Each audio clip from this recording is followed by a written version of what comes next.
Olá, boa noite, sejam bem-vindos à Semana Acadêmica de Relações Públicas da Unicinos, edição 2020. Nesse semestre, nosso tema é O Futuro é Agora, e para contemplar competências desse futuro, vamos dar continuidade à nossa programação com a palestra Experiência de Gamificação para as Organizações, com o palestrante Rodrigo Valente. O Rodrigo é formado em Publicidade, com MBA em Gestão Empresarial pela ISPM e mestre em Comunicação Social pela PUC. Possui ampla experiência na área de criação e gestão e, em mais de 25 anos de atuação, já realizou centenas de projetos em empresas nacionais e multinacionais, como Fiat, Sul-Americana Seguros, a Refinaria Alberto Pasqualini, o Instituto de Cardiologia, entre tantas outras. O Rodrigo também é professor acadêmico nos cursos de Administração, Publicidade e Propaganda da ISPM e em programas de pós-graduação da mesma instituição, da Unicinos e da PUC. Meu nome é Fernanda Dias, serei mediadora dessa noite. Eu sou aluna da atividade acadêmica de Estratégias de Relacionamentos Organizacionais e gostaria de sinalizar que quem ainda não se inscreveu pode realizar através do link que deixamos na bio do Instagram, e no chat dessa palestra tem o formulário que você deverá preencher para garantir sua presença e o certificado para comprovação das horas. Após a fala do nosso palestrante, abriremos para perguntas que poderão ser enviadas pelo chat e serão lidas por mim ao final dessa palestra. Agradeço a presença de todos, em especial alunos e professores. Passo agora a palestra para o Rodrigo e uma boa palestra a todos.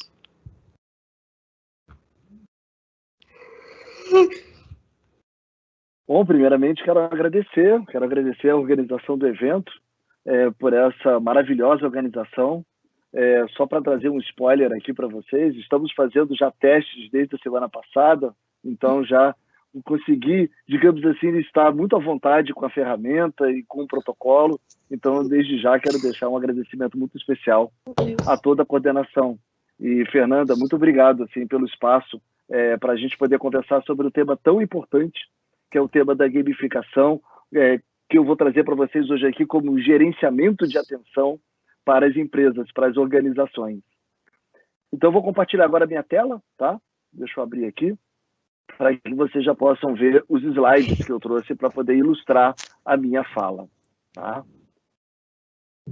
Acredito que vocês já estejam vendo. Né, Fernanda? Tá tudo direitinho, né? Então, Tudo certo. Coisa boa. Então, o nome dessa palestra é Experiência de Gamificação para as Organizações. É um tema que é muito importante porque ele fala de uma situação que está ocorrendo nesse momento que é bem desafiadora, que é o gerenciamento de atenção. Para falar do gerenciamento de atenção, eu preciso dizer para vocês que criar jogos é uma atividade interdisciplinar. Então, já deu para imaginar o quão é complexo lidar com a atenção. Se jogos hoje estão voltados para a atenção, então, se jogos precisam ser interdisciplinares, então imagina o desafio que é a gente ter que lidar com a atenção. Então, antes de eu começar a falar do gerenciamento de atenção, eu gostaria de me apresentar. Eu sou um profissional também interdisciplinar. Eu tenho 4 atividades hoje que acontecem de forma paralela. Então, eu atuo no campo acadêmico como professor de graduação e pós-graduação, e também sou orientador de incubadoras de negócios acadêmicas. Sou consultor de empresas, atuo na área de pesquisa, de percepção, principalmente na área da comunicação.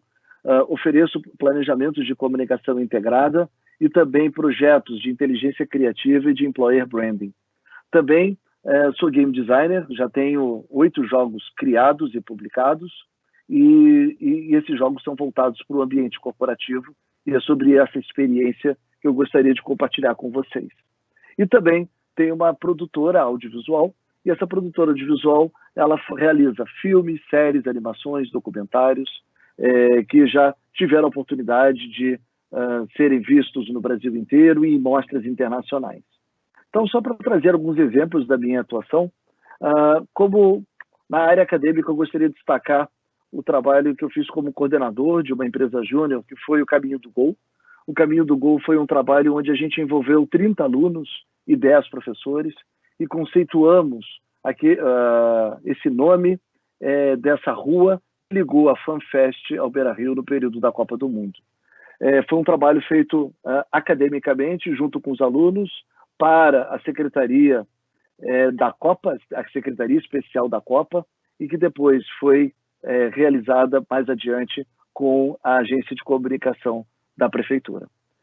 Na área da comunicação, já realizei diversos projetos. Um deles que eu gostaria de destacar foi o mapeamento que a gente fez nas eleições municipais de 2016, onde a gente fez um levantamento dos desejos da saúde para todos os municípios.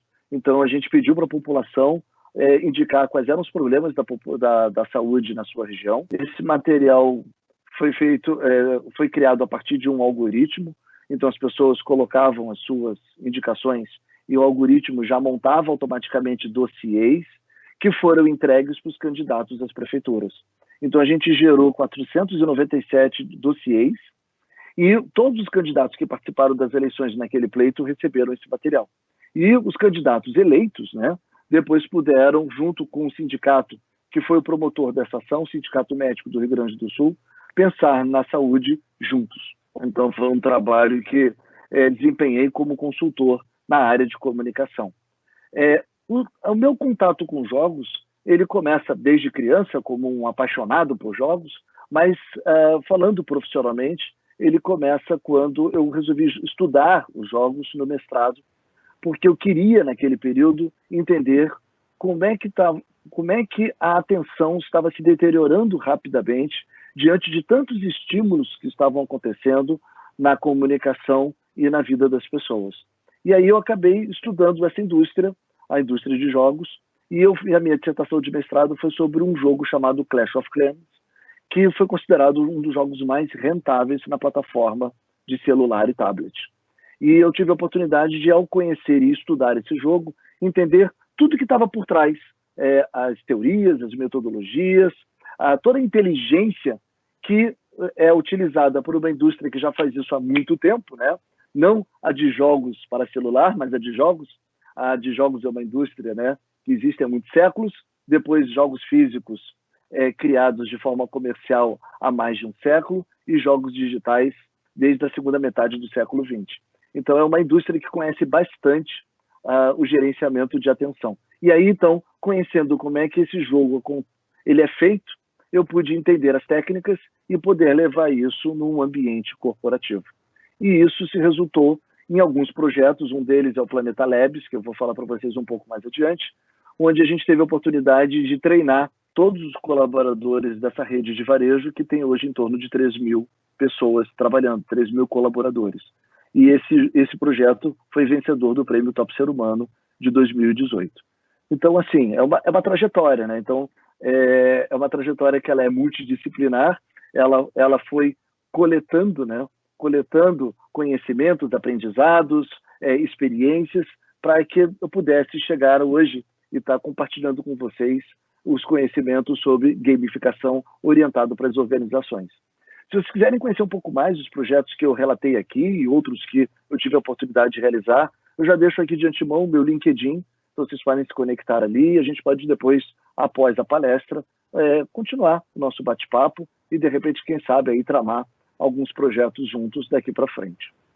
Então, começando no que interessa, eu gostaria de falar, então, que o foco dessa palestra hoje é sobre a atenção, ou melhor, sobre a falta dela, tá? Por que isso? Porque antes, né, no século XX, a gente tinha um modelo que estava totalmente estruturado para que a atenção das pessoas fosse, digamos assim, beneficiada por uma cultura de massa, uma cultura que colocava todos os conteúdos em canais estruturados.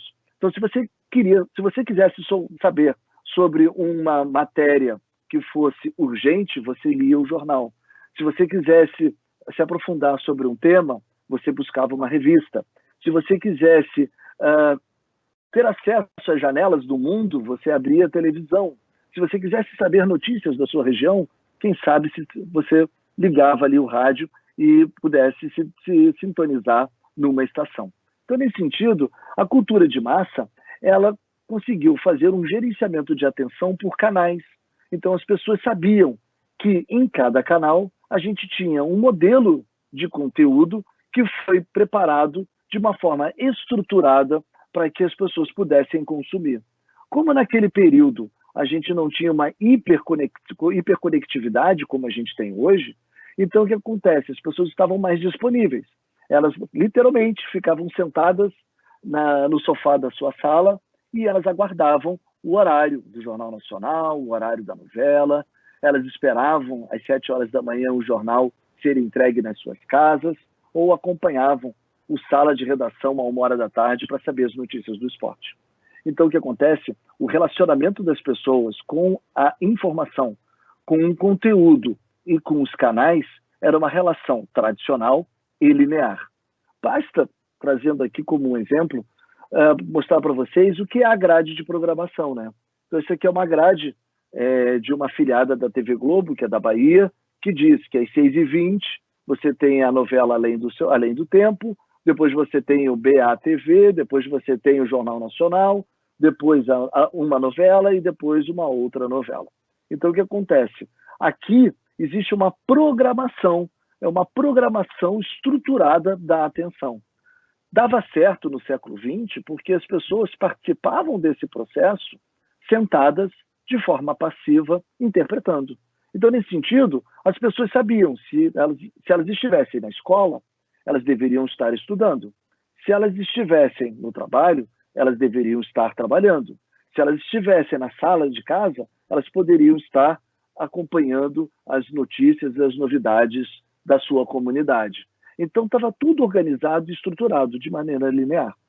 Bom, com a chegada da internet e com os dispositivos celulares, tablets, o que aconteceu? A gente começou a viver uma cultura convergente. E o que é essa cultura convergente?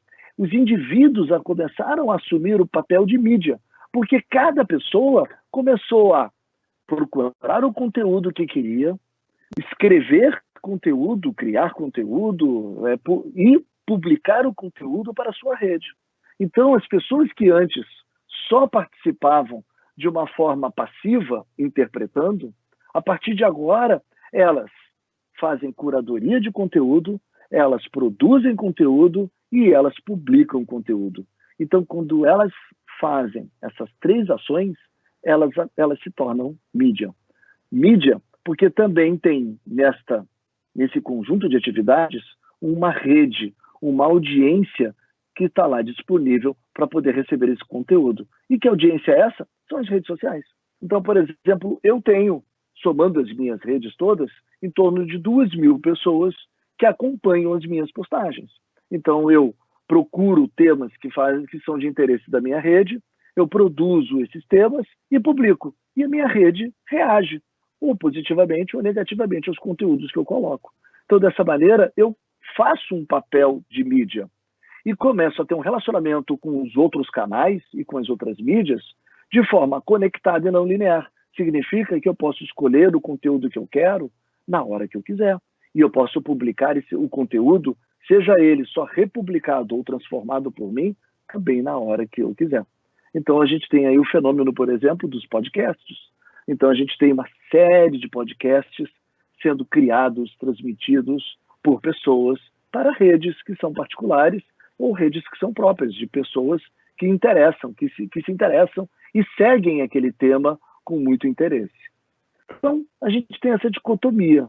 O que eu posso dizer para vocês que foi o grande divisor de águas dessa dicotomia? Foi a transferência de poder. Antes, o poder estava na mão dos produtores de conteúdo, que eram as marcas e as grandes mídias. E agora, com esse indivíduo sendo mídia, o conteúdo passou na mão das pessoas. E as pessoas, elas têm a posse dessa informação. Elas fazem a produção e elas fazem a distribuição desse conteúdo. Então, o poder saiu de uma sociedade, que era a sociedade de produtores, e foi para outra, que é a sociedade de consumidores. E isso fez com que toda a nossa comunidade ela mudasse a maneira de se relacionar com as mídias e com a sua própria atenção. Então, só para vocês terem uma ideia, século passado, as pessoas sentavam diante da televisão e acompanhavam uma programação linear. Hoje, a gente liga o Amazon Prime, por exemplo, e a gente escolhe o que a gente quer, e no meio da nossa da exibição de uma série, a gente pode parar a exibição, saber quem é a artista, de onde ela veio, qual é a música que eu estou ouvindo, qual foi o álbum que foi gravado. Então eu vou me hiperconectando com aquele conteúdo que está presente naquela obra, tá? Além disso, a gente saiu de um modelo que era segmentado para um modelo que é conectado. O que era o modelo segmentado? Bom, eu poderia comprar um dispositivo que era de jogos, como o PlayStation. Agora, hoje eu tenho dispositivos que fazem um monte de coisas, porque estão hiperconectados, como a Alexa da Amazon. Ela é um assistente, ela é DJ, ela pode conversar comigo, ela pode contar piadas. Recentemente ela cantou parabéns para você, para minha sogra, que fez aniversário. Então, o que acontece? A gente tem um dispositivo que, por estar conectado, está, naquele momento, fazendo uma série de atividades que não é somente, por exemplo, jogar. Tá? A gente também tem outra relação entre o digitalizado e o digital. Imagina que toda a sociedade antes era analógica. Quando começaram a vir as digitalidades, a sociedade achou uma forma de levar para o digital as atividades que eram feitas analogicamente. Então, por exemplo, tem um curso que eu sigo, que eu gosto bastante, que é o Masterclass. São aulas expositivas, gravadas, que eu assisto no meu tablet.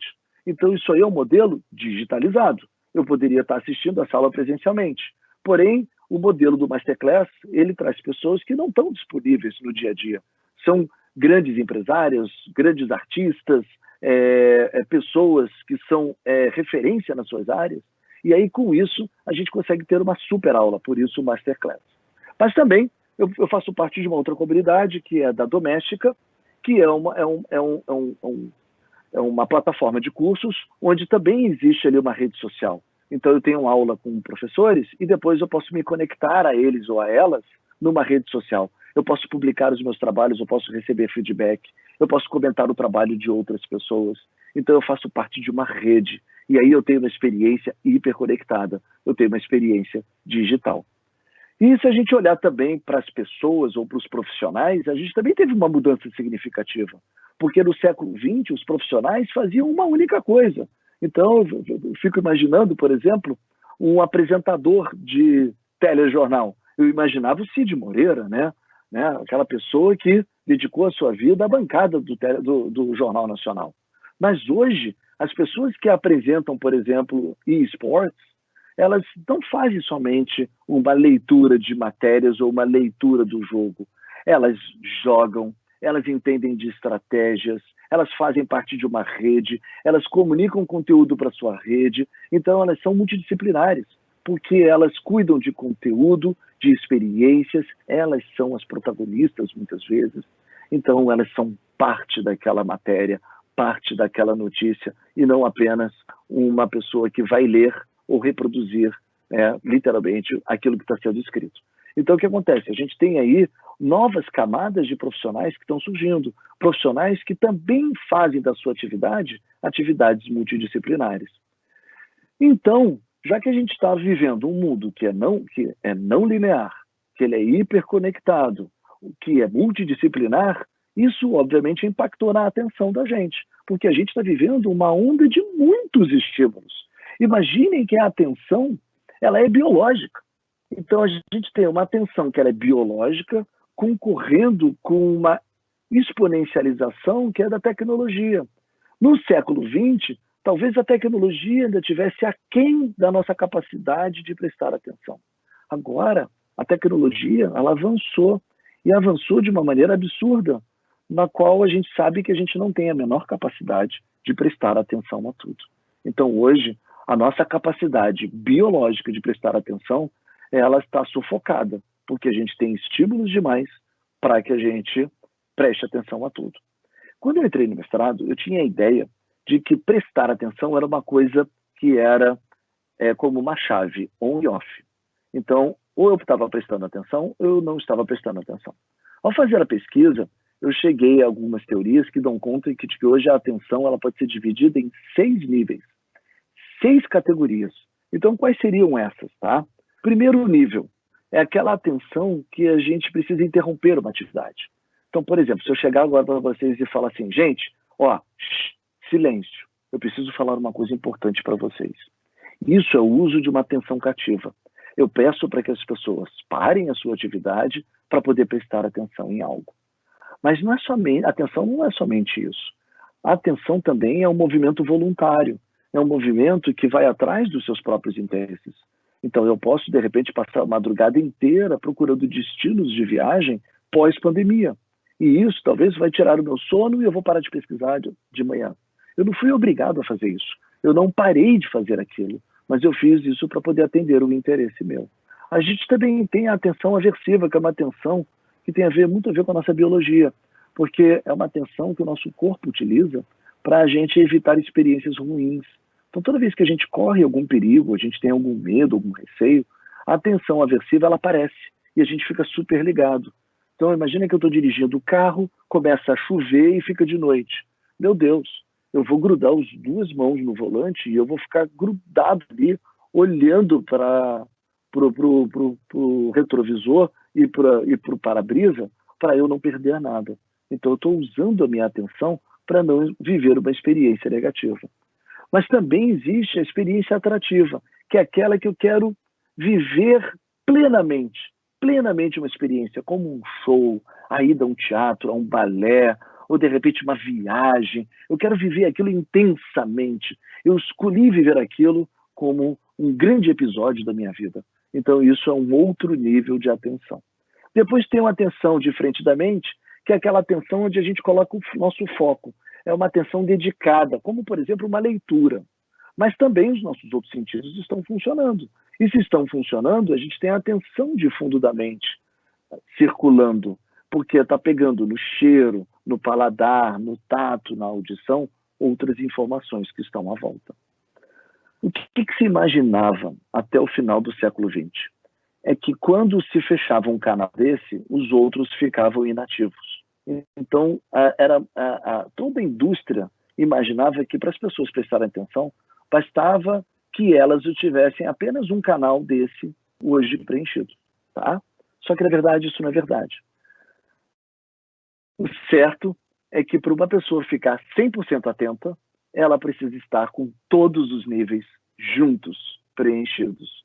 Então, o que significa isso? Eu tenho que pensar numa atividade que possa parar, fazer com que as pessoas parem com o que elas estão fazendo, que elas tenham interesse naquela atividade, que elas tenham algum receio e por isso ficarem atentas ou ligadas para não correrem risco, que elas se sentem super estimuladas para que possam viver aquele momento plenamente, para que elas possam estar focadas e prestando atenção em alguma coisa e, ao mesmo tempo, que elas possam ficar atentas a tudo e a todos que estão acontecendo na volta. Parece um desafio complicado, né? Mas os jogos conseguiram constituir isso. E, por isso, os jogos começaram a ser vistos como uma ferramenta super útil dentro das empresas. Porque imagina só, qual é o problema das empresas? É que, se a gente olhar para as pessoas no seu ambiente de trabalho, como aqui, elas estão hoje com várias telas à sua volta. A tela do notebook, a tela do celular, a tela do computador, do tablet, com várias demandas no e-mail, no WhatsApp. Então, o que acontece? As pessoas estão tentando, de alguma forma, dar conta a todos os estímulos que estão à sua volta. E, certamente, elas acabam dedicando atenção a uma coisa e deixando de prestar atenção em outras. Isso começa a gerar muita ansiedade dentro do ambiente corporativo. E aí, então, as empresas começaram a olhar os jogos e uma atividade derivada dos jogos, que é a gamificação, como uma forma de ter um gerenciamento de atenção que seja mais interessante e mais rico dentro da sua organização. Então, o convite que eu quero fazer para vocês é que a gente dê um play na metodologia dos jogos para que vocês possam ver o quão ela é rica. Para começar, eu preciso separar para vocês o que é jogo e o que é brincadeira. Brincadeira é um sistema aberto. Significa que não tem regras claras. E também não tem um objetivo definido. Eu posso pegar, por exemplo, uma bola e ficar brincando com essa bola livremente, entendeu? Porém, se eu estiver jogando, eu estou lidando com um sistema fechado de regras. E de regras que são claras. Então, eu sei muito bem o que eu posso e o que eu não posso fazer. O lugar onde eu posso estar e o lugar onde eu não posso estar. E eu tenho um objetivo definido. Então, por exemplo, se eu pegar uma bola e colocar num campo de futebol, ali eu estou jogando um jogo. Tá? E eu não estou fazendo mais uma brincadeira. E se a gente olhar para o incremento dessa metodologia com as tecnologias digitais, né? Então a gente pode ver que o ambiente digital está amplificando essa experiência. Então, se hoje, já dentro de um campo de futebol, eu já fico imerso, imagina tendo uma experiência numa plataforma de jogos digitais, sendo o Homem-Aranha e fazendo aventuras em toda Nova York. Então, nesse sentido, a experiência ela fica amplificada, porque eu imagino que sou aquele herói e, a partir daí, estou andando por Nova York resolvendo uma série de situações. Então, os jogos digitais, eles incrementaram essa experiência. E aí as pessoas se perguntam, legal, já entendi. Então, as pessoas elas acabam se dedicando aos jogos porque elas estão dentro de um sistema fechado de regras. Mas o que motiva essas pessoas? Por que elas estão lá? Bom, primeiramente, os jogos são voluntários. Então, ninguém está lá porque está obrigado.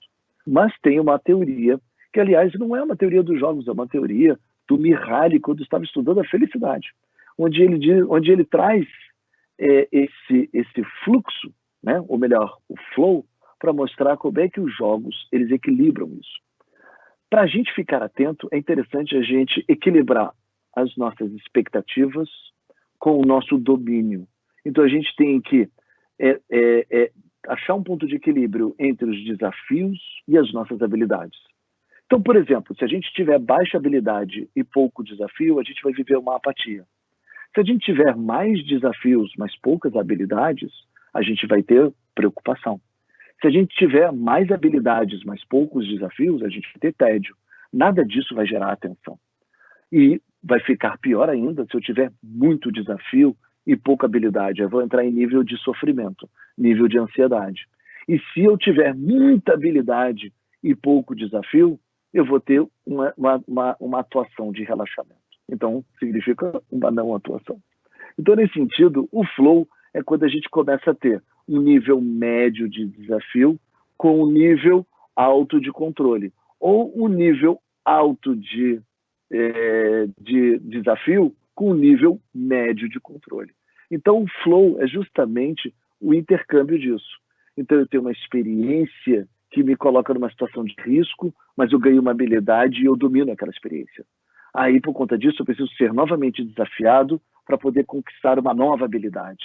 Então, o jogo ele trabalha esse balanceamento entre o êxtase e o controle.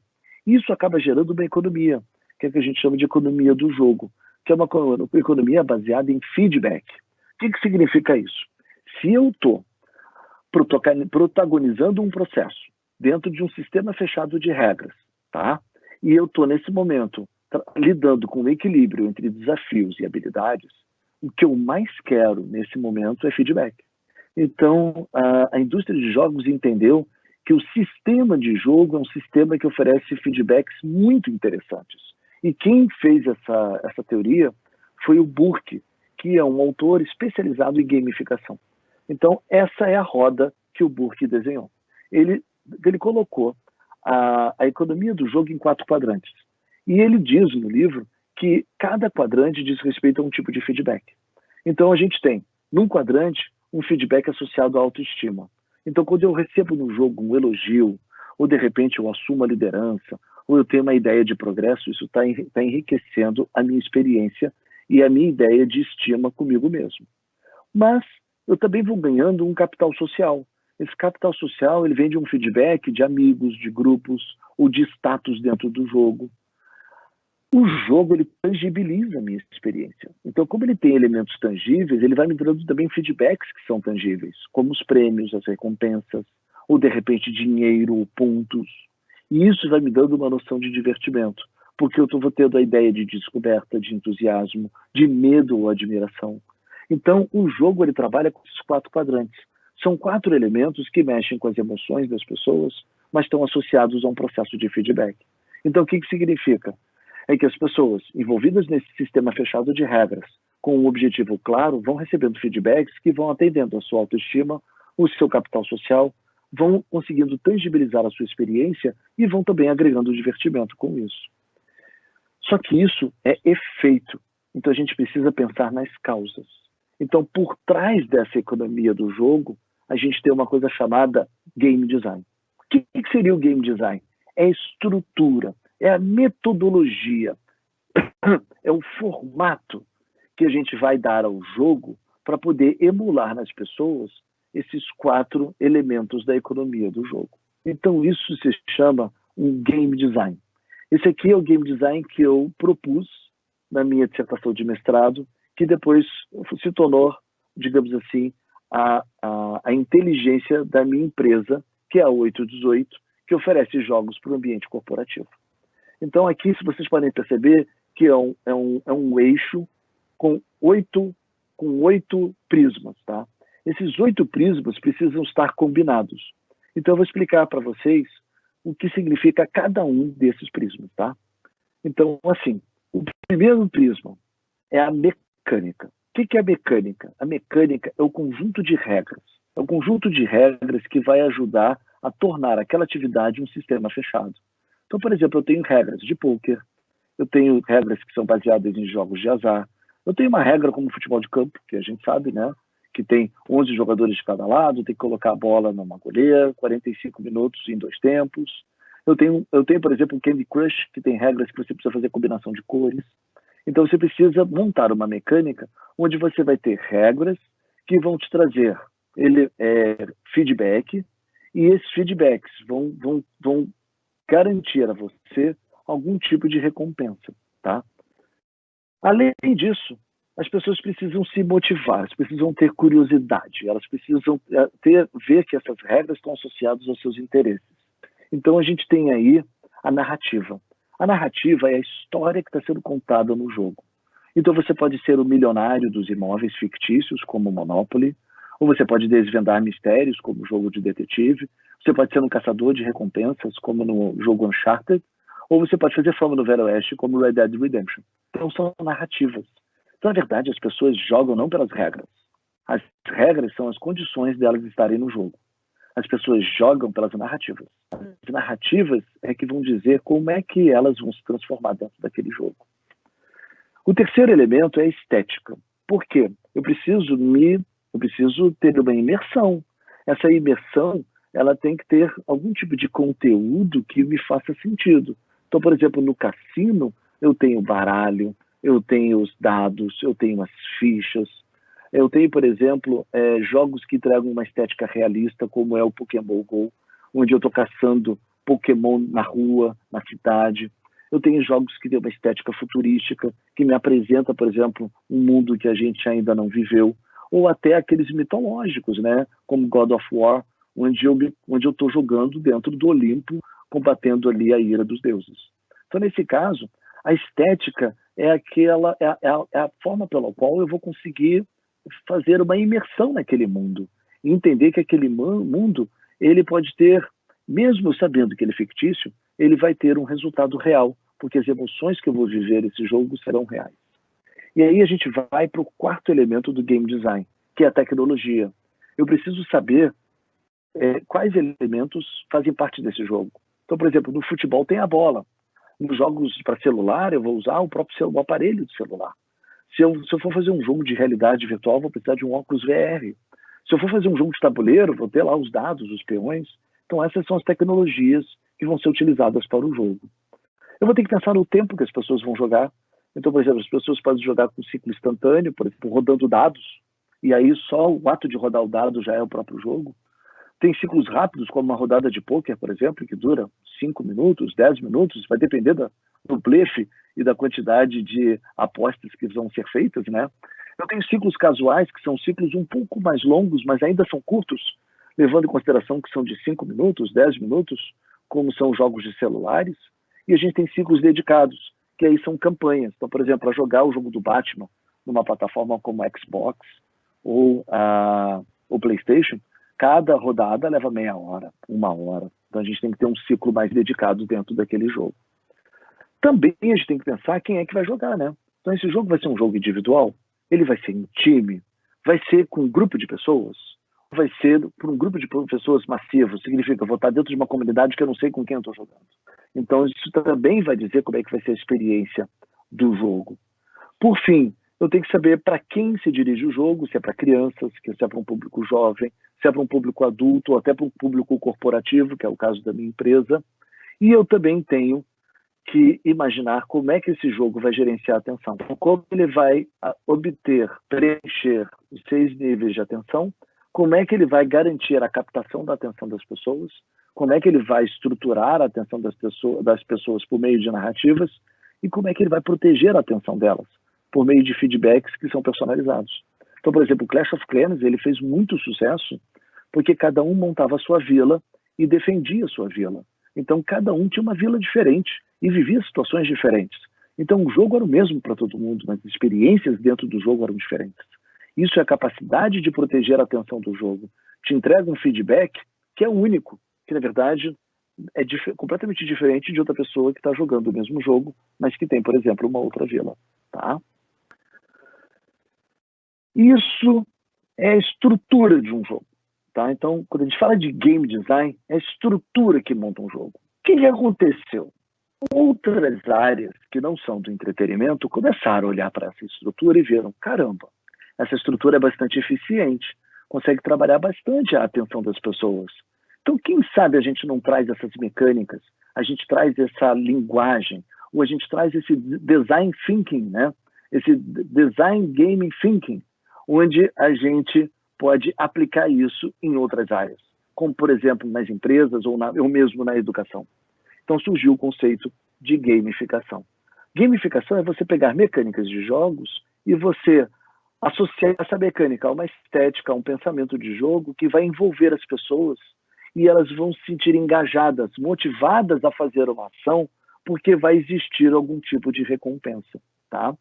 E isso tem que estar associado a uma capacidade de resolver problemas.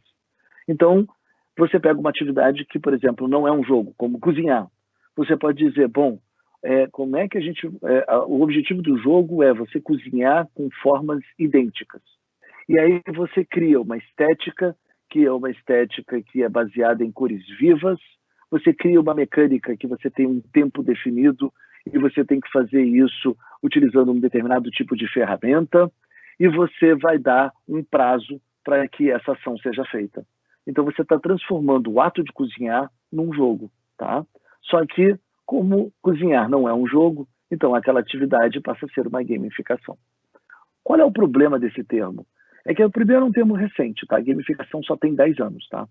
Segundo, é que pelo menos até o seu 7º ano, a gamificação foi usada de uma maneira muito equivocada. Foi usada praticamente, assim, as empresas pegavam um elemento do jogo, colocavam na atividade e diziam que isso era gamificação.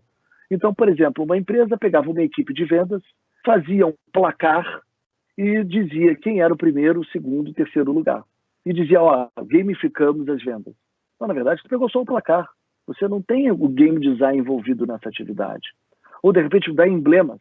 Não, então agora a gente vai ter vendedores que são gold, silver ou, né, ou bronze. Não, mas, na verdade, para tudo, né? Isso aí são emblemas. Então, é um elemento do jogo. Então, na verdade, durante 7 anos, trabalhou muito com a ideia de pegar um elemento do jogo e colocar naquela atividade e chamar de gamificação. E isso é equivocado. Na verdade, a gamificação é quando a gente transforma uma atividade, que não é uma atividade para o entretenimento, em algo que pode ser jogável, algo que pode envolver as pessoas, que pode trabalhar com recompensas emocionais, possa ter um objetivo e vai gerar a elas recompensas. E isso tudo estruturado dentro de uma mecânica. Então, eu tenho aqui alguns exemplos para mostrar para vocês como é que isso funciona. O primeiro exemplo, a gente tem, não sei se vocês tiveram a oportunidade de ver, mas no Netflix tem um longa-metragem do Black Mirror chamado Bandersnatch. Nesse longa-metragem, a gente faz opções para o personagem. Então, ele vai te dando opções. Então, por exemplo, logo no início do filme, o pai do personagem que a gente está jogando, né, ele diz assim, você quer sucrilhos ou você quer sugar puff? E aí você escolhe uma marca. De alguma forma, essa marca vai impactar ao longo da tua jornada. Então, o que acontece? Isso aqui é uma maneira de gamificar um filme. Você está fazendo escolhas com um objetivo e logo no início do filme você recebe um objetivo. Você tem que produzir um jogo no tempo recorde. Então, o que acontece? Você sabe que você tem que produzir um jogo no tempo recorde e você tem que tomar decisões certas. Se as suas decisões não são tomadas certas, você vai ter uma experiência que vai ser um pouco apavorante, né? E no final você não vai conseguir atingir aquele objetivo. Ao contrário, se você for aprendendo e tomando decisões corretas, no final você realiza o objetivo e tem uma sensação de conquista muito grande. Então isso é um processo de gamificação. A outra, por exemplo, é da Casa de Papel. A Casa de Papel é uma série famosa do Netflix, já tem 4 temporadas, e obviamente romantiza o assalto a banco, né? Romantiza porque, na verdade, todos os personagens ali têm um propósito, eles têm toda uma lógica de que eles vão assaltar sem ferir as pessoas, que é para o bem. Obviamente tudo dá errado e depois vocês vão ver que os personagens acabam vivendo os seus dilemas e tendo que enfrentar os seus medos de uma maneira mais verdadeira. Mas, assim, no final as pessoas ficam com aquela vontade de que, pá, e se a gente conseguisse fazer isso de forma romantizada? Então, a produtora da Casa de Papel fez uma atividade chamada La Casa de Papel Experience e oportunizou para que pessoas pudessem assaltar um banco ficticiamente dentro do conceito da série. Obviamente, é só uma experiência, são só 30 minutos, mas a ideia é que as pessoas pudessem fazer aquela lógica, né? Tá, e se aqueles personagens tivessem dado certo? E se aquela narrativa acontecesse daquela maneira como foi planejada? Então você deixa as pessoas vivenciarem isso. Obviamente, no La Casa de Papel Experience, eles dão um jeito para as coisas darem errado e você vê que no final, de fato, não vale a pena assaltar nenhum tipo de banco. Outro tipo de experiência são os jogos de escape, tá? Hoje virou uma febre, né? A gente tem em todas as cidades praticamente alguma empresa de jogo de escape. Como é que funciona o jogo de escape? Você fica preso numa sala e você tem que desvendar enigmas. E se você conseguir desvendar todos os enigmas, você consegue encontrar a chave ou o código para sair da sala. Isso é um jogo. Mas, por exemplo, tem empresas que já viram que essa estrutura pode ajudar a fazer formação de times. Então começaram a levar grupos e entender os grupos vendo essas pessoas jogarem. Tem empresas que têm câmeras e você vai para uma sala, que a gente chama sala de espelhos, onde a gente observa em câmeras as pessoas jogando. E aí então a empresa vai vendo os perfis das pessoas e vai montando os times a partir daquela experiência, entendendo quem tem um perfil de liderança, quem tem um perfil mais analítico, quem é mais especialista, quem tem uma forma mais pragmática de pensar, quem é mais emotivo, quem trabalha para o grupo, quem trabalha para as coisas. Então, começa a fazer esse tipo de leitura. Isso é um processo de gamificação numa atividade chamada Team Builder. Ou também processo seletivo. Tem empresas já usando jogos de escape para poder verificar perfis de candidatos para processos seletivos. Então, você está gamificando aquela atividade. Tá? Então, em cima desse contexto, eu chego na apresentação da minha empresa e justamente na experiência de gamificação para as organizações.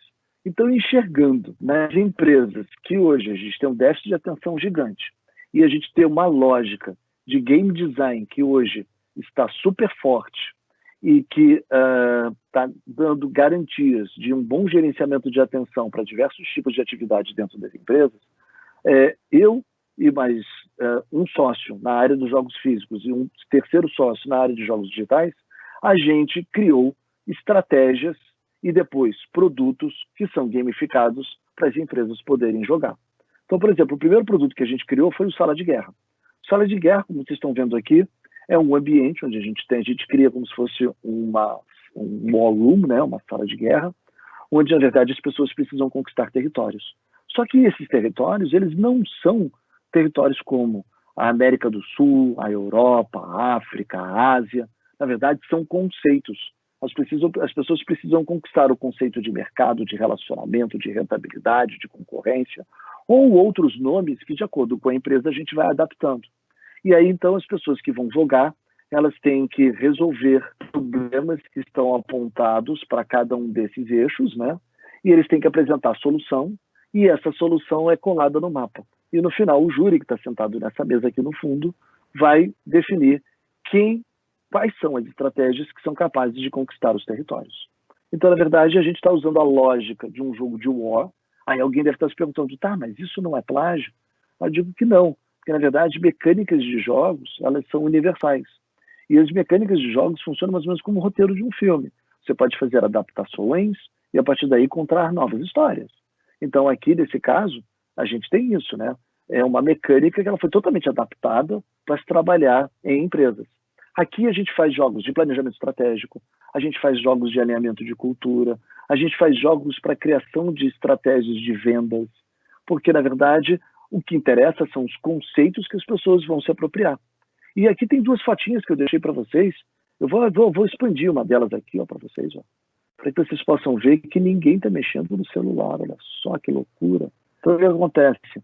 Isso aqui mostra o engajamento. As pessoas estão lá não cumprindo os seus papéis de vendedores, por exemplo, ou de analistas, ou de gerentes. Na verdade, as pessoas estão lá jogando e querendo conquistar aquele planeta. Tá? Então, esse é um jogo que a gente já jogou há muito tempo. Estamos jogando esse jogo desde 2014, então já tem 6 anos, e eu acho que eu já consegui jogar esse jogo em todas as regiões do Brasil. E o que é legal é que sempre tem muita adrenalina e as pessoas se atiram de cabeça na atividade porque elas são levadas para esse sistema fechado de regras. E é um sistema fechado de regras todo preparado para gerar feedback, todo preparado para dar retorno, para dizer se as pessoas estão indo bem, estão indo mal, se elas precisam melhorar. Então esse aqui é um dos jogos. O outro jogo é um jogo completamente diferente. Você vê que até a atmosfera mudou, né? A luz mudou. Aqui é um jogo de gerenciamento de conflitos. Se chama Jornada da Liderança, né? Ou a Jornada do Líder.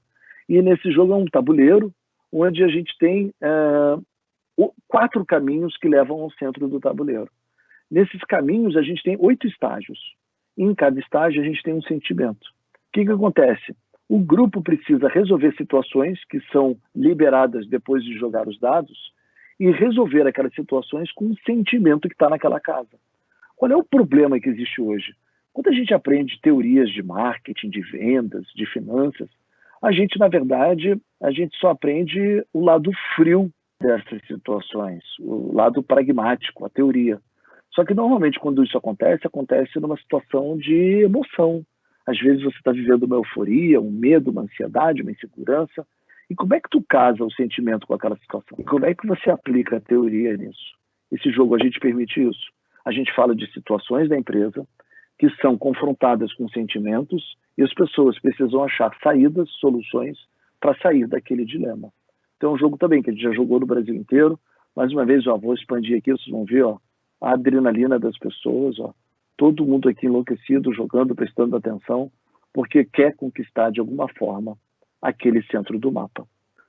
Outro jogo da gente é o Poker 808. Aqui é um jogo de poker mesmo, Texas Hold'em, só que o baralho é todo customizado. Então, na verdade, o baralho, cada carta é uma teoria.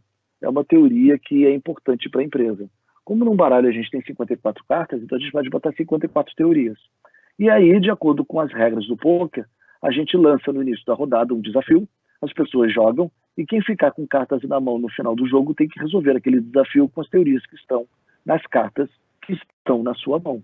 Então é um jogo onde as pessoas se deparam com o desafio, jogam pôquer, e quando terminar o pôquer, aquelas cartas que sobraram, elas servem para que as pessoas façam uma combinação de teorias para resolver aquele problema.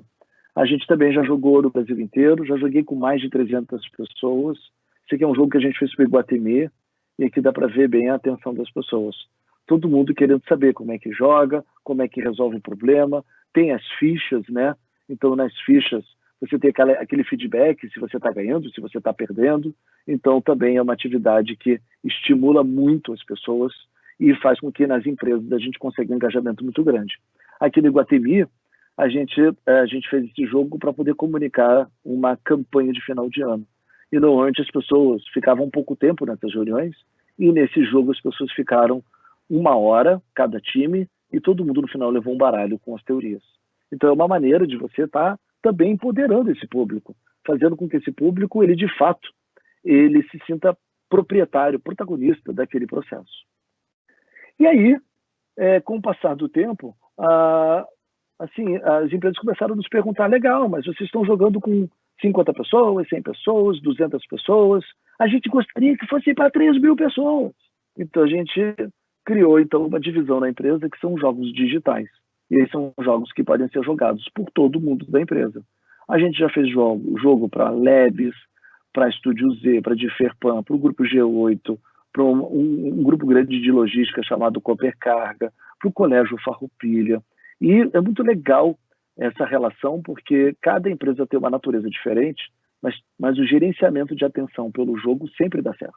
Então, hoje a gente tem já 40 mil pessoas jogando os nossos jogos, tá? Aqui são alguns personagens queridos que a gente criou. Então, representantes de venda, astronautas, robô, né? Pessoas da área da indústria de ferramentas, né? E o que é legal são os resultados. Então, eu compartilho aqui alguns resultados que a gente já conseguiu compilar. Por exemplo, no Planeta Labs, esse jogo foi um jogo que foi oferecido de forma voluntária para todo mundo, e a gente conseguiu que 75% da empresa jogasse de forma voluntária e que tivesse engajado. Então, acontece, a empresa não obrigou as pessoas, muito pelo contrário, ela disse, olha, esse jogo está disponível. E foi, obviamente, estimulando, joga lá, vai ser legal, vai ser divertido e tal. E a gente conseguiu que 75% da empresa entrasse e jogasse. E mais de 50% das pessoas foram até o final do jogo. Então, isso foi um dado bem legal. No G8, que é um grupo de distribuidores que existe no Brasil, a gente já conseguiu rodar mais de 800 mil perguntas dentro desse jogo. 800 mil perguntas. E sabe para quantos jogadores? 1.000 jogadores. Então, a gente tem uma média, mais ou menos, de a gente tem uma média, mais ou menos, aí de 800 perguntas por jogador. 800 perguntas. Gente, se eu fosse responder uma prova com 800 perguntas, eu acho que eu levaria 3 anos. E aqui, na verdade, como é um jogo que a pessoa tem que criar uma loja, tem que atender o mercado, aí que está a imagem do mercado que tem que atender. É super divertido, então as pessoas vão fazendo isso de uma maneira prazerosa. E esse é um outro jogo, que é o Differplay, que é da Differpan, que é uma empresa de ferramentas que cuida da marca The Tools. E também faz a administração de outras marcas, né? Eles lançaram esse jogo para os seus representantes, então a gente está falando de um universo de até 400 representantes, e a gente conseguiu um coeficiente de aprendizado de 92%. As pessoas, quando entravam no jogo, elas estavam numa média de 68%, 70% de aprendizado. Depois de jogarem em 30 dias, chegavam a um coeficiente de 92%. Então, o que acontece? A experiência de gamificação na organização tem se mostrado um super sucesso, porque consegue trazer conteúdo da empresa, uma realidade que as pessoas estão vivendo, mas dentro de um sistema fechado de regras, com um objetivo abstrato, com uma narrativa que vai gerar empoderamento e que está dentro de um mecanismo que foi criado para dar feedback o tempo inteiro. Então, realmente, assim, é um mecanismo que dá muito certo. E aí você deve estar se perguntando, legal, então como é que a gente aplica isso dentro das empresas? Então, hoje a gente pode aplicar isso em processo seletivo, como eu falei lá no jogo de Escape. A gente pode trabalhar isso em integração de funcionários. Por exemplo, hoje o Planeta Labs, ele é usado, como quase toda empresa jogou, hoje ele é usado para as pessoas que estão entrando na empresa. Então, todo mundo que entra, joga o jogo. E jogando o jogo, já conhece todas as informações mais importantes da empresa. Então, já é uma ferramenta para um processo de integração. Também pode servir como simulador de vendas, pode servir, inclusive, até como um EAD. A gente agora está lançando um jogo junto com a Escola do Caos, onde a gente tem as atividades que são desafiadoras, mas a gente tem toda uma área de EAD com conteúdo para as pessoas poderem estudar. Então, o que acontece?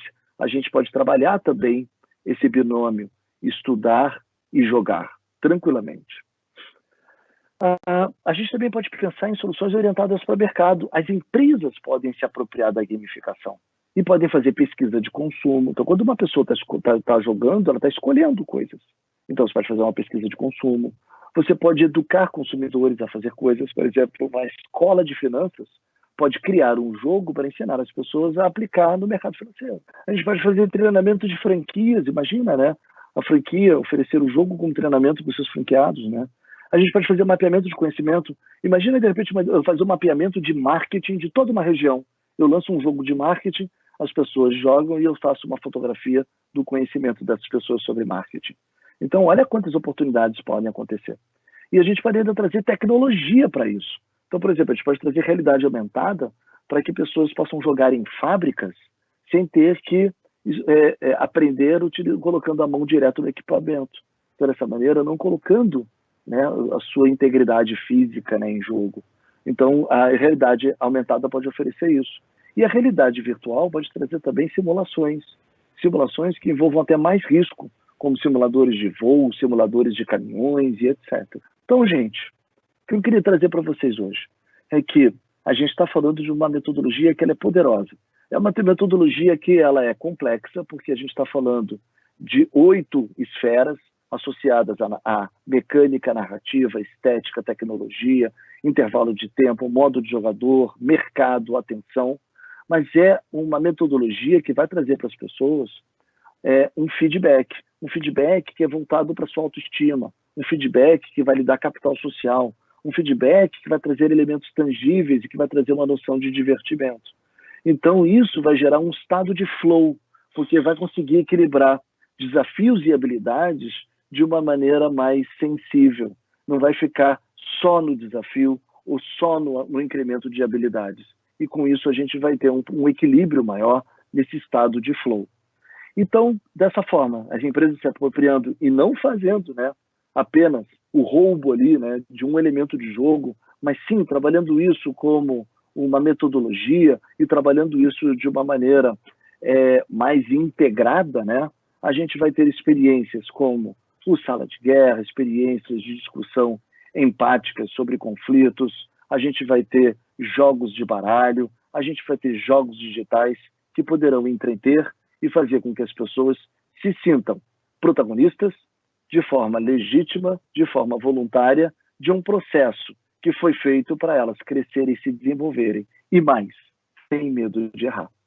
Dessa maneira, a gente tem um excelente gerenciamento de atenção e uma possibilidade de fazer um desenvolvimento contínuo, né, de uma forma mais prazerosa. Eu queria deixar para vocês aqui o meu contato, né? Esse aqui é o meu e-mail, contato@rodrigo-valente.com. Eventualmente, se vocês quiserem mandar um e-mail para mim e quiser também apontar algum ponto, eu estarei à disposição de vocês. E agora, eu também estou disponível para poder tirar dúvidas, a gente poder bater um bate-papo, para que a partir daí a gente possa, de repente, aprofundar algum conceito que talvez eu tenha passado um pouco mais rapidamente. Fernanda, é tudo contigo, Fernanda. Cheguei. Muito obrigado, Rodrigo. Vou ler as perguntas aqui que nos enviaram. A primeira é como pensar numa economia de atenção que consiga atender às nossas capacidades biológicas e o que a gente tem que fazer para trazer de estímulo, assim, porque se a gente não for muito intenso, a gente acaba não conseguindo fazer com que as pessoas se interessem, né? Na verdade, o jogo ele trabalha com um sistema que ele é progressivo, tá? Então, o que acontece? A gente não traz, por exemplo, se eu chegar logo de cara e trazer um grande desafio, as pessoas vão dizer, meu Deus, isso não é para mim. E as pessoas vão embora, entendeu? Então, o que acontece? As pessoas, é interessante que você possa dar um desafio que as pessoas possam conquistar. Assim que elas conquistam, elas vão dizer, meu Deus, eu estou podendo. Então, você entrega um desafio um pouco maior. E aí você começa a dar elementos para as pessoas poderem amadurecer, ganhar novas habilidades para chegar nesse desafio. Tem um aspecto muito interessante que eu posso comparar da indústria dos jogos com a educação tradicional. Na educação tradicional, se eu vou estudar a história do Brasil, eu começo lá no descobrimento, que na verdade deveria ser antes, né? A gente não estuda o Brasil antes do descobrimento, que é uma vergonha.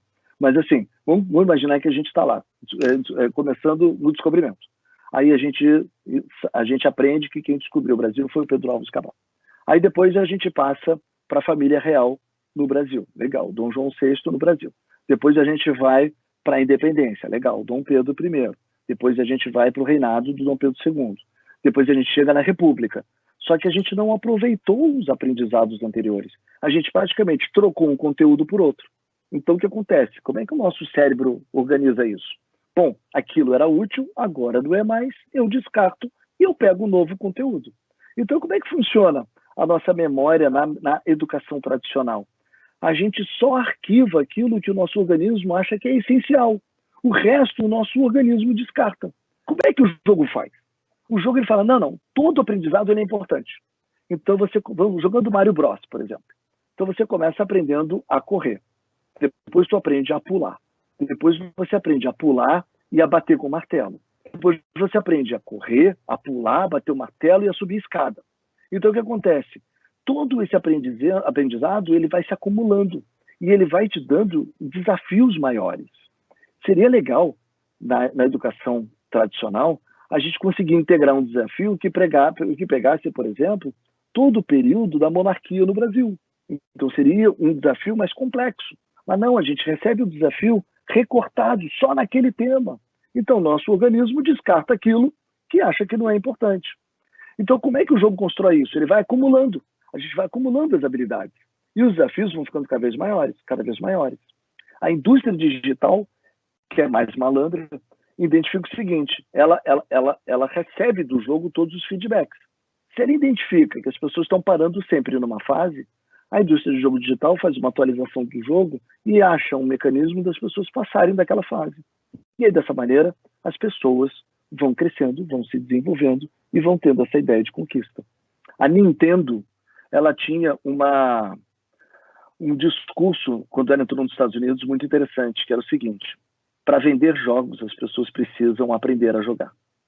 Então, se as pessoas não aprenderem a jogar, a gente não vende jogos. Então, quanto mais as pessoas aprenderem a jogar e se desenvolverem nos jogos, mais jogos a gente vai vender. Então, o que acontece? O jogo foi feito para as pessoas ganharem, mesmo que para isso elas tenham que perder diversas vezes. Então, isso que é legal da lógica do jogo.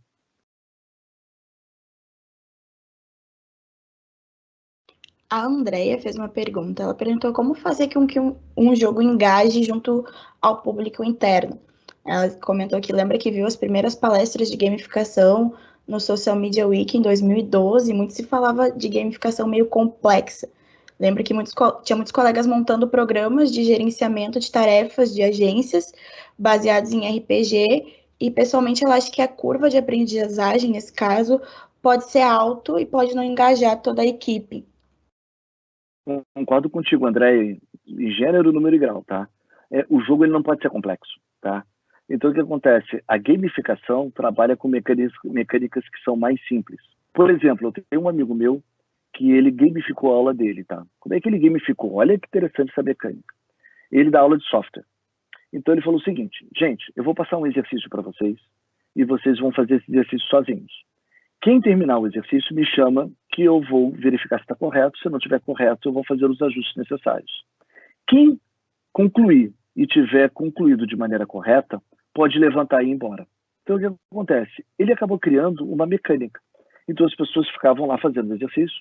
Quando elas terminavam, elas chamavam o professor chegava lá, ele olhava e dava ali as diretrizes, e de repente a pessoa terminava.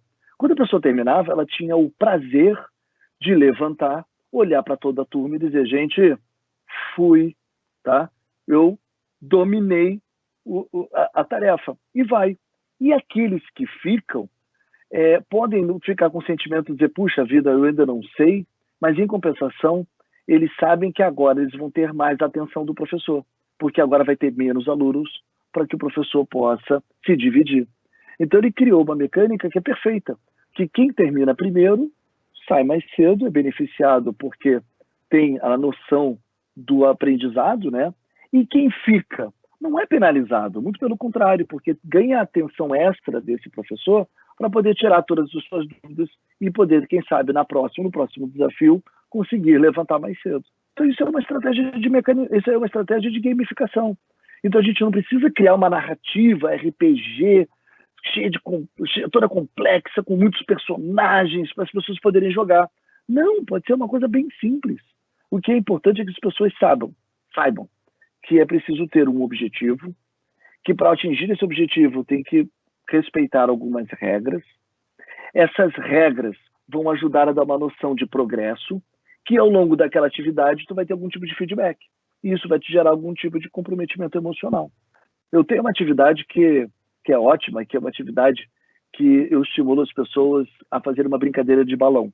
Eu entrego um balão vazio na mão de cada um e eu peço para as pessoas encherem. As pessoas pegam um balão vazio, a bexiga, né? E amarra, e todo mundo fica orgulhoso, né? Uau, tô com meu balão cheio, né? E aí eu entrego na mão de cada pessoa um graveto bem comprido, assim.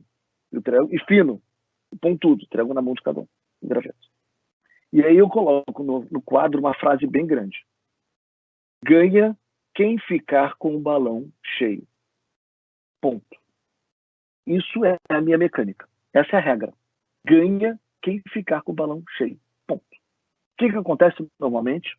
As pessoas enlouquecem, querem de toda forma furar o balão dos outros para poder ficar com o seu balão cheio.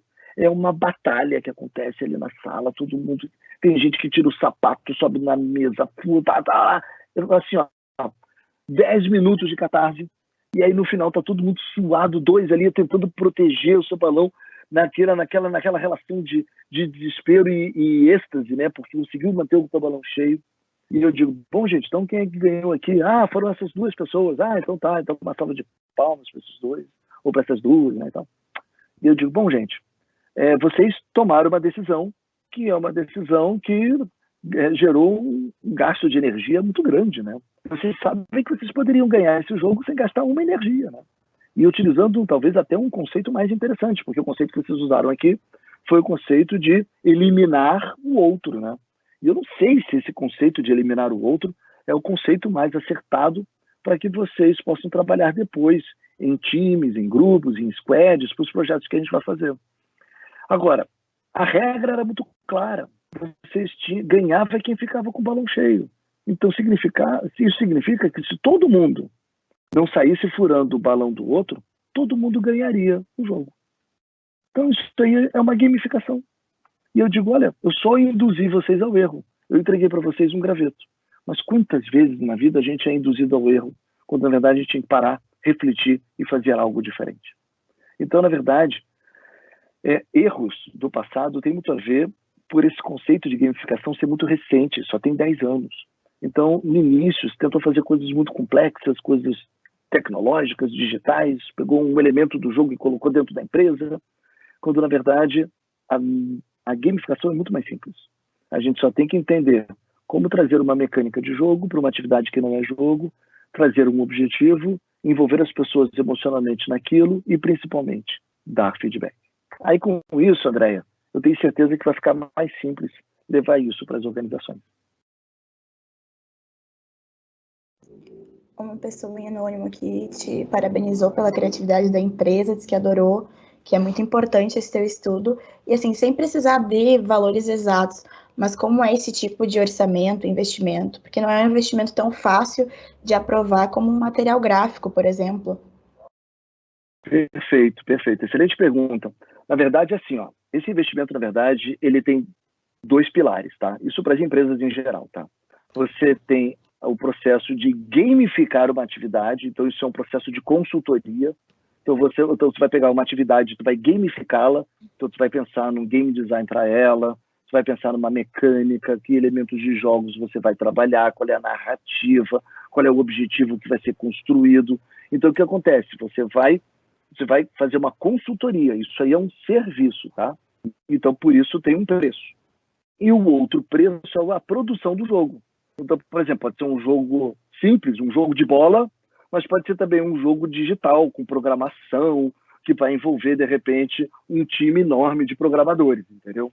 Então, quando a gente pensa em gamificação para as empresas, a gente tem essas 2 vertentes de investimento, a consultoria e a produção, tá? Eu vou dizer para vocês, os jogos, por exemplo, como o pôquer, a produção é mais barata, né? Você tem que produzir basicamente o baralho, e você tem o serviço de consultoria. É um investimento que está na casa de uns 10, 12 mil reais. Sala de guerra já é uma estrutura maior, então você está falando de um investimento de 18, 20 mil reais. Agora, um jogo digital, ele começa, por exemplo, em 40 mil reais. Mas dependendo do jogo, por exemplo, eu tenho uma empresa de logística que pediu para fazer 2 jogos em um. Bom, então aí foi um orçamento que chegou a um número mais significativo. Mas o que eu quero dizer para vocês, sempre serão esses 2 eixos, tá? Você tem um eixo de consultoria e um eixo de produção. Dependendo da combinação, pode ser uma coisa simples e super acessível ou uma coisa um pouco mais complexa, dependendo dos objetivos da empresa e do time, né, da forma da atividade que isso vai acontecer. Tá? O que mais, Fernanda? Estou curioso para saber. O Fabiano perguntou se a badificação pode ser trabalhada como um tipo de gamificação ou se são coisas distintas. Na verdade, a badificação é a má gamificação, tá? A badificação é você dar badges, dar medalhas para a sua atividade. Então, por exemplo, se você vai num parque de diversão que tem focas, e as focas precisam fazer malabarismo para ganhar sardinha, tu está fazendo uma badificação. Então a foca faz uma graça e você dá uma sardinha. Isso não é uma gamificação, porque a gamificação envolve um envolvimento da pessoa num sistema fechado de regras que tem um objetivo e no final vai ter uma recompensa emocional. A badificação, ela é muito gratuita. Você faz por aquele... Na verdade, você está fazendo pelo feedback, você não está fazendo pelo objetivo. A gamificação você faz por um objetivo. E ao longo do objetivo, tu vai ter uma trajetória que você vai ter diversos feedbacks. Tá? Então, essa é a diferença principal.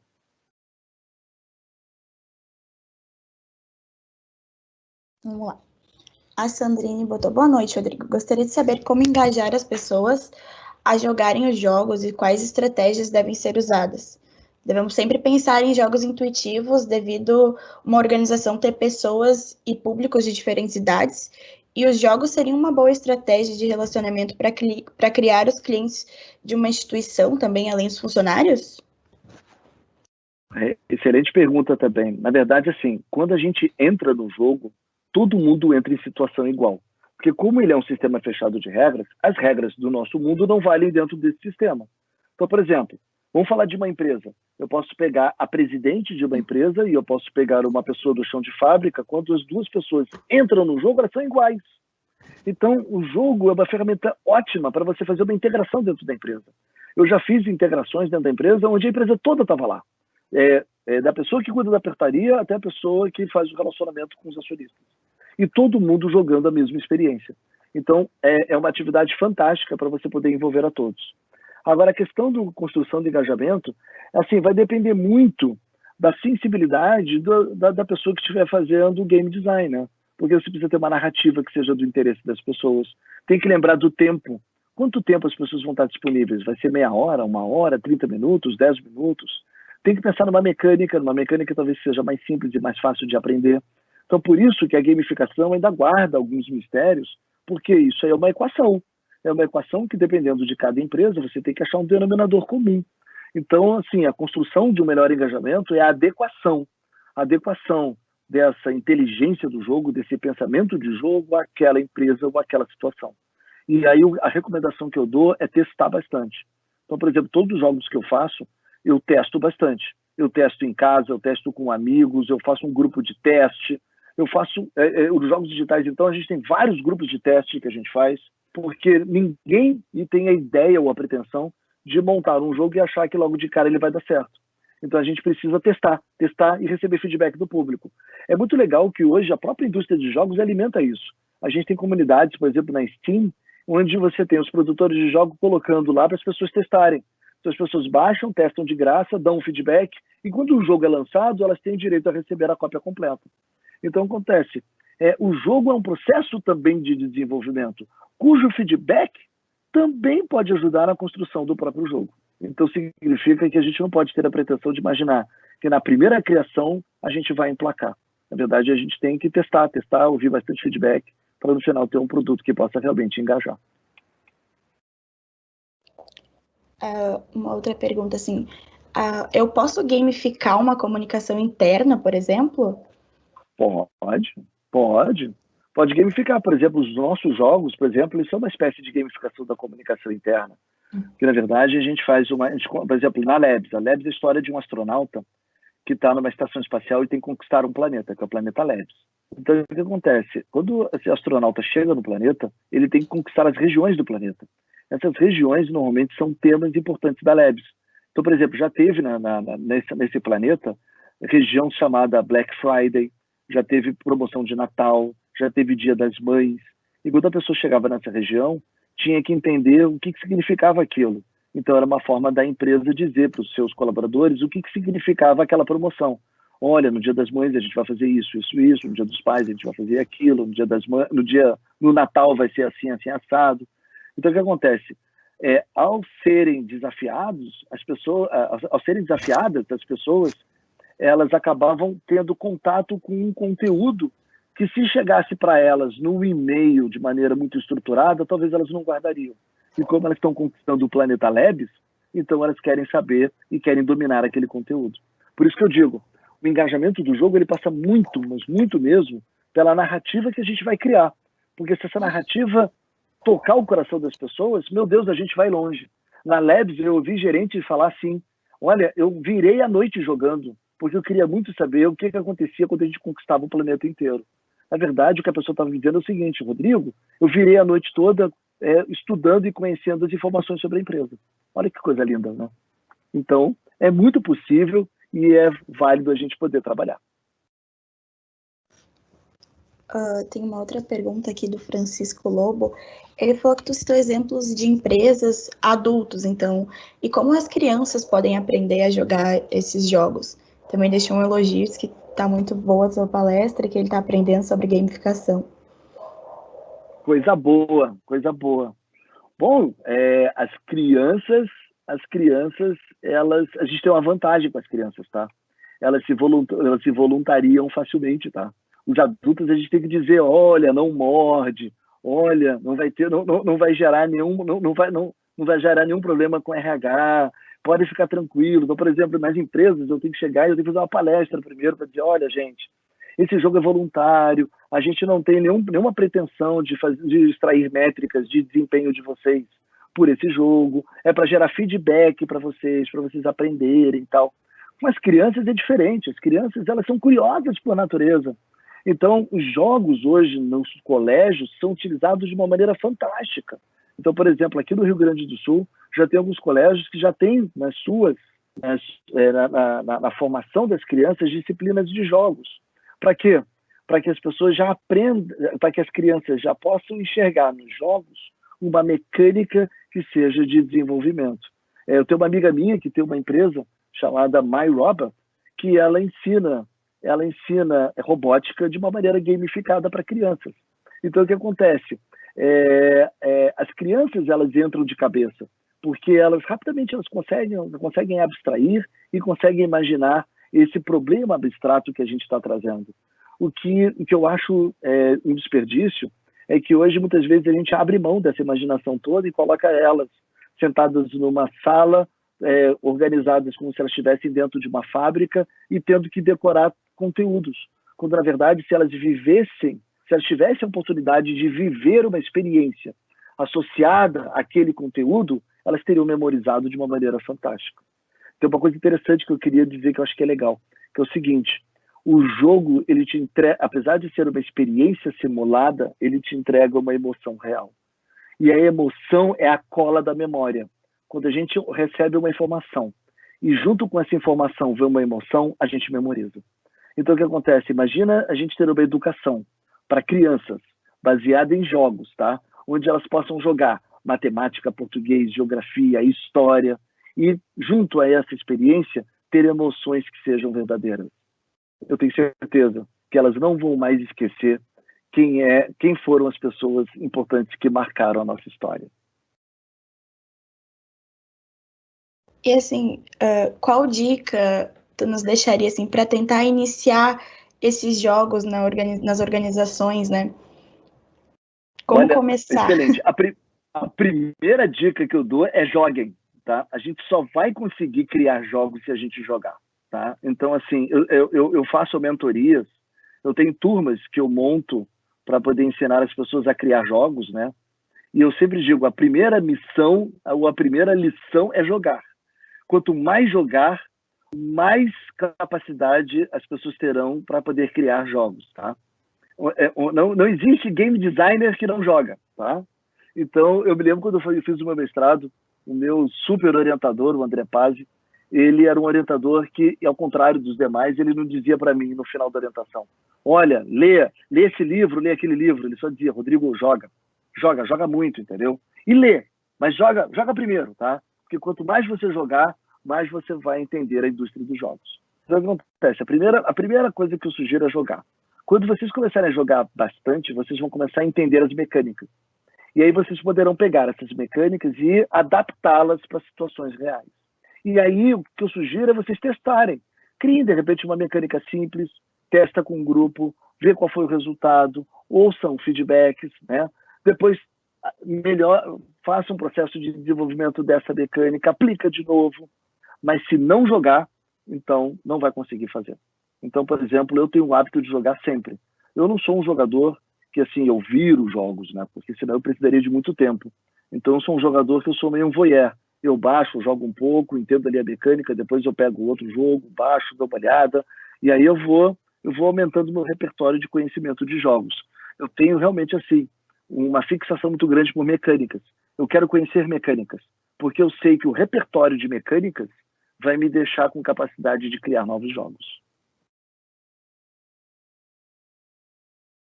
A gente está com bastantes elogios aqui.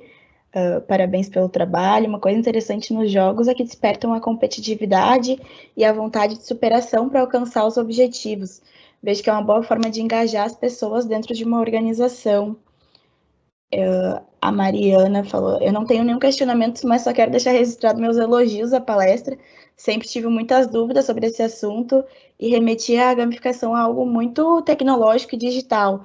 Foi bem esclarecedor e abriu a mente para as possibilidades, inclusive bem físicas, de se trabalhar através dessa metodologia dentro das organizações. Muito enriquecedor te ouvir. Obrigada. A Sandrine disse: ótima palestra, obrigado. Confesso que sempre fui um pouco resistente com a gamificação, mas hoje mudei esse conceito, e perguntou como é que a gente sabe qual é o momento certo de trazer a gamificação para a organização.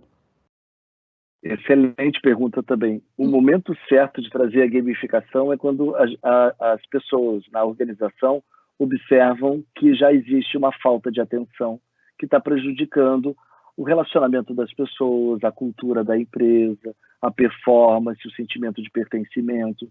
Então, se você tiver uma empresa em que as pessoas começam a ter problemas em relação à atenção e ao relacionamento com o ambiente, a empresa, as pessoas, a sua própria rotina, então é um excelente momento para começar a fazer atividades gamificadas. Também existe um outro momento interessante, tá, Sandrine?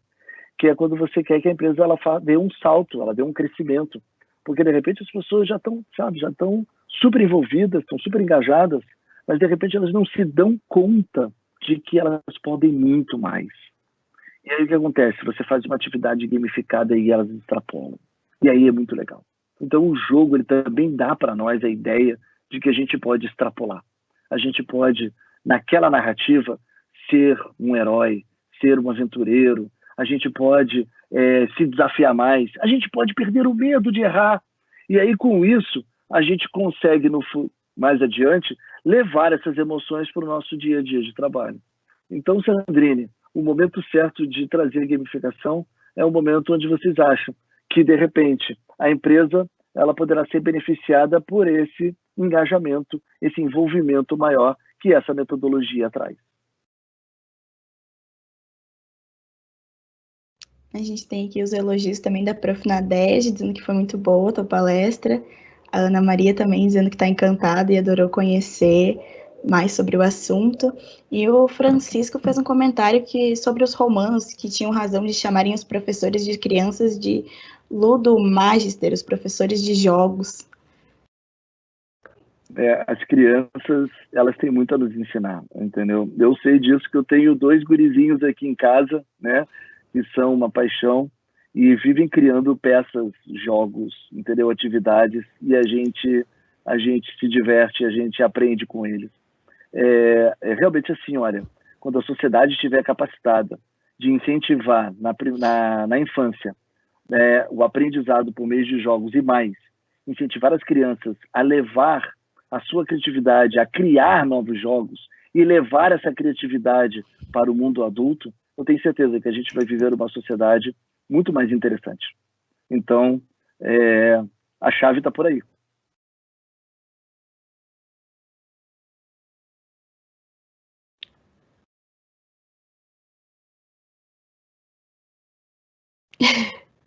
Desculpa, eu estava com o microfone no mudo.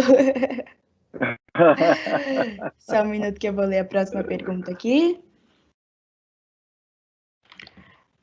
Todo mundo muito elogiando a tua palestra, todo mundo gostou bastante.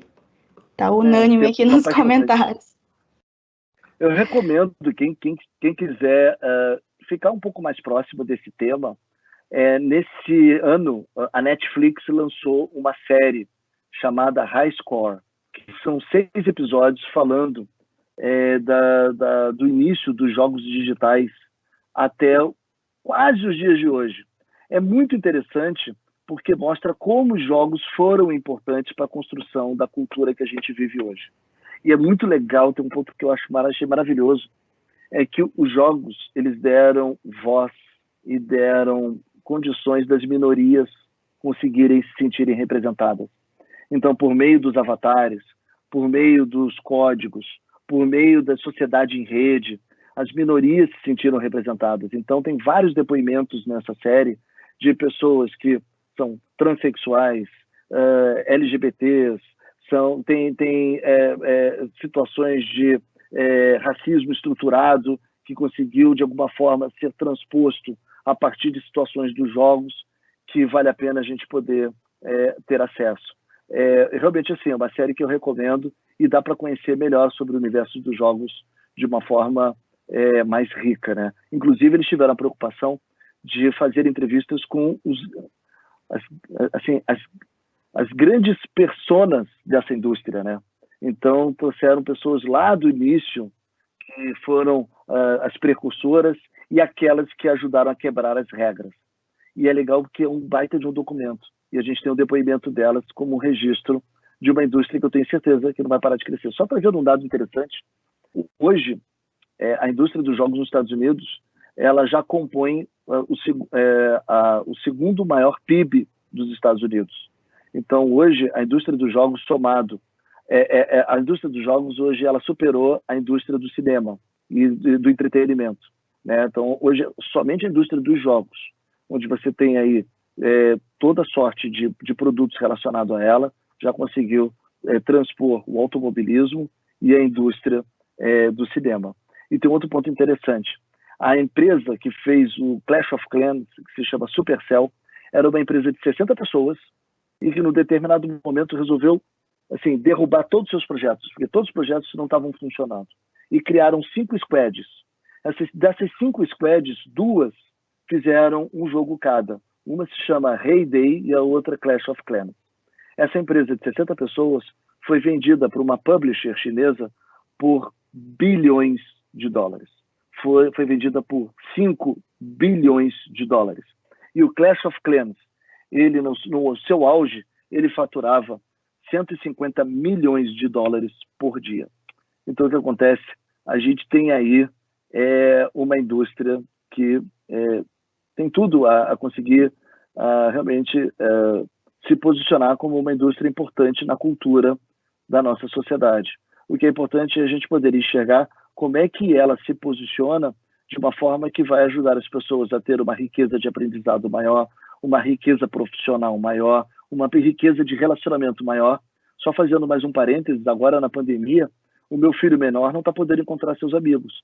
Então, quando ele chega para mim e fala assim, pai, eu vou encontrar meus colegas, ele entra no Fortnite, ele encontra todos os seus colegas, ele bota o fone de ouvido, ele bota o fone e o microfone, e eles passam 2 horas jogando dentro de uma ilha fictícia, né? E, então, nesse sentido, ele está encontrando os amigos. Então, por exemplo, Fortnite é um jogo que está permitindo o meu filho menor a viver a pandemia com seus amigos, mesmo que cada um esteja nas suas casas. Então, olha a riqueza de possibilidades que a gente tem a partir daí. Então, eu acho que isso que é o grande legado que a gente tem que imaginar desse momento e, a partir daí, pensar em como é que a gente pode levar isso para novos desafios. Rodrigo, eu queria te agradecer pela participação na nossa semana, pelos esclarecimentos das nossas dúvidas. Acho que foi muito bom para todo mundo conseguiu entender bastante. Foi uma palestra de bastante aprendizado. Quero agradecer a todo mundo que está participando, todos os alunos, professores. Lembrar de que amanhã a gente tem nosso último dia. Vamos falar sobre as representatividades e os gêneros e as minorias nas organizações, com o Florilson e a Luana. E lembrando também que amanhã a gente tem o pessoal do Rima na estação, às 7h30, lá no nosso Instagram do curso, fazendo um esquenta para nós. E é isso. Muito obrigada. Uma boa noite. Eu que agradeço, Fernanda. E vou dizer, olha, foi ótimo esse bate-papo contigo. Eu me senti super acolhido. E estou feliz de poder estar participando desse importante evento.